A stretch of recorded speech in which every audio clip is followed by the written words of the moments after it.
ਅਸੀਂ ना अखलाकी तौर पर इन्ने क सारे पिछे टुर गए हैं, इन्ने क पिछे टुर गए हैं कि अगर कोई बंदा चंगी मोटरसाइकिल ही ले लेंदा ना तो असीं ब्लेड मार के उसकी सीट पाड़ जाने।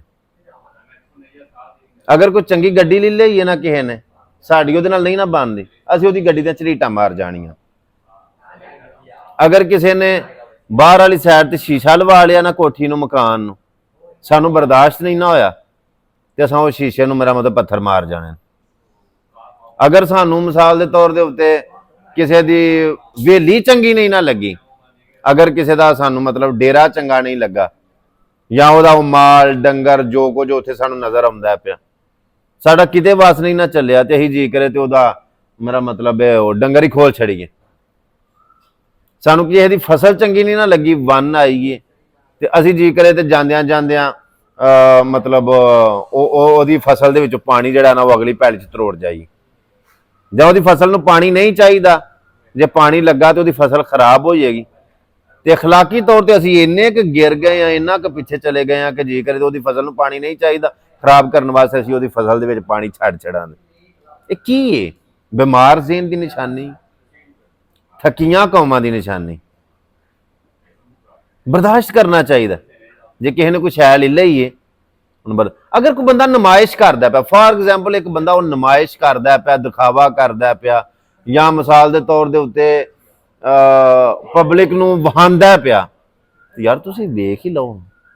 जे तुहाडा दिल नहीं ना करदा वेखण नूं, मोबाइल ते वहांदा ना पिया, वीडियो के जरिए सामने आया, टिकटॉक के जरिए सामने आया, यूट्यूब ते, फेसबुक ते, इंस्टाग्राम ते या स्नैक ते, स्नैप ते, जिवें भी आया, तुहाडा दिल नहीं करदा पिया इस बंदे नूं वेखण दे उत्ते, तुसीं पोटा मारो गां लंघ जाएगा।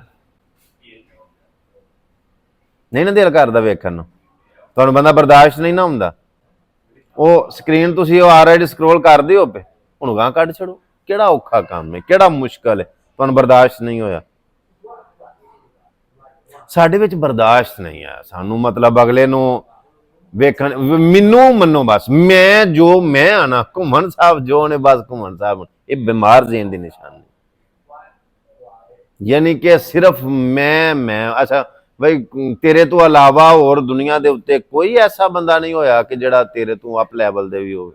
दरअसल साडे विच अगले नूं वेखण दा जज्बा नहीं रहा, यानी कि असीं किसी नूं बर्दाश्त नहीं कर सकते। मिसाल के तौर के उत्ते एक बंदा है, उन्हें पता नहीं किन्नियां दिहाड़ियां ला के या तनख्वाह दे विचों मासा मासा जोड़ के या पता नहीं किवें किवें उन्हें कमेटी पा के ओदी तनख्वाह इन्नी नहीं जां दिहाड़ी दे विचों इन्नी बचत नहीं हुंदी, लेकिन उन्हें बड़ी मेहनत करके उहदी ख्वाहिश है कि एक सोहनी जी जुत्ती लवां, एक सोहनी जी घड़ी पावां, एक सोहनी जी मैं वास्कट पावां, हाँ जी, ते मैं ना इंज अपनी एक लुक बनावां। उन्हें पता नहीं किस्तां ते लिया या उधार फड़ के या जिवें किवें करके ना उन्हें एक माड़ा जिहा मोबाइल ले लिया।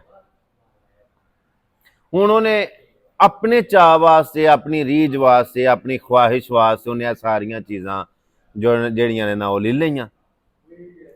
हुण सानूं वो चीज़ अच्छी नहीं लगदी पई, मैनूं बर्दाश्त करना चाहिए, ਉਹਦਾ दिल नहीं तरोड़ना चाहिए, ਉਹਦਾ यानी कि जो ਉਹਦਾ एक चाह है ना वो खराब नहीं करना चाहिए।